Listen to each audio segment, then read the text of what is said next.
Hello, and welcome back to Gary's World. I am your host, Gary, and I'm back in I'm back in America. I was in Iceland. I got out of Iceland. When I was in Iceland, I went to jail because I couldn't afford to live there, and I ran out of money, and I stole some food, both for food, but also I figured maybe they send me back but they really just put me in jail, and I met some really cool people in jail, really nice people, and one of them is my good friend Grímur Skaftadottir, and he's really in a tricky situation right now because he's being convicted for murders that he didn't do, for a crime that he didn't commit, and I feel so bad for him and his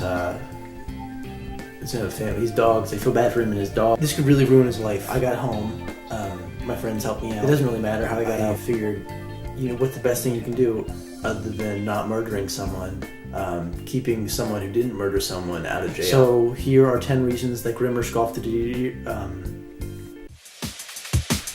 Okay, basically, here are the facts. He was convicted of murdering Nikolaj Grimsson, Unar Olsen, Elias Benediktsson. They entered his club called Fron. December 19, 2017. The victims were found with bullet wounds in the neck. Skaftadottir said he was feeding his dogs, Jojo and Hort. At the time the murder took place, he lives 10 minutes across town in Reykjavik, and a woman who... She said that she saw Skaftadottir shoot the guys in the neck, and I'll discredit her later. Her testimony is shaky at best. So here are 10 reasons. He was, number one, he was feeding his dogs. The big boys, the big dogs, and he has to feed them all the time. They eat. Food's gotta go somewhere, so he's gotta take them a really high maintenance. When the police followed him home afterwards, when he got to the door, the dogs didn't jump up on him or anything, because he fed them earlier when the people were murdered, so he wasn't there. 2, each person was shot in the neck. My bud Grímur has hydrocephalus, which means basically he is one of the things, he's got shaky hands. His hands very shaky. Honestly, him getting 3 necks in a row, that's great. That's like going into a casino in Las Vegas and getting the 3 sevens. What are the odds? Number 3, just because it happens in your nightclub doesn't mean you did it. People get killed in McDonald's all the time, and they would put Ronald McDonald in prison. Number 4, there was no clear motive they gave them. Their stories were changing. Everyone had different stories. Some people said that they owed him money. Said that the money they owed him, they were scammed out of by another drug lord to put a hit out of. They basically get your story straight. Number 5, it was probably someone named Yarny Hard, who is an associate of theirs and violent, and one said out loud, I'm gonna kill those guys, I'm gonna kill them.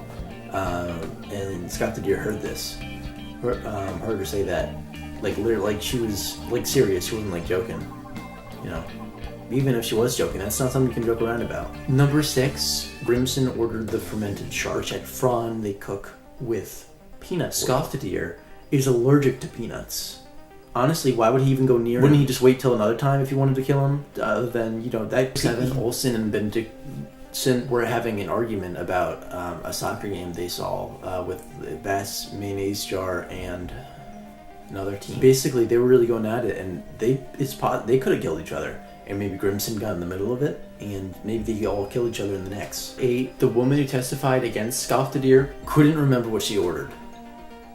And they have 7 entrees there, so really she even had a shot at guessing, and she was wrong. Who doesn't remember what they ordered? And the food there is remarkable. Number 9, Skaftadottir said he didn't remember her, and you remember a nosy woman like that. Number 10, Skaftadottir is a really nice guy who's very sensitive. Honestly, if he did do it, then he would have been traumatized. If he murdered someone, I don't think he would be really haunted by that, and honestly, he's not shaken in the least. And so he didn't do it.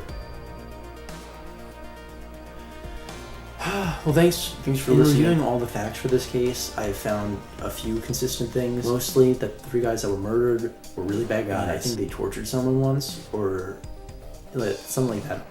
And basically, I heard from all around that they probably deserved to die.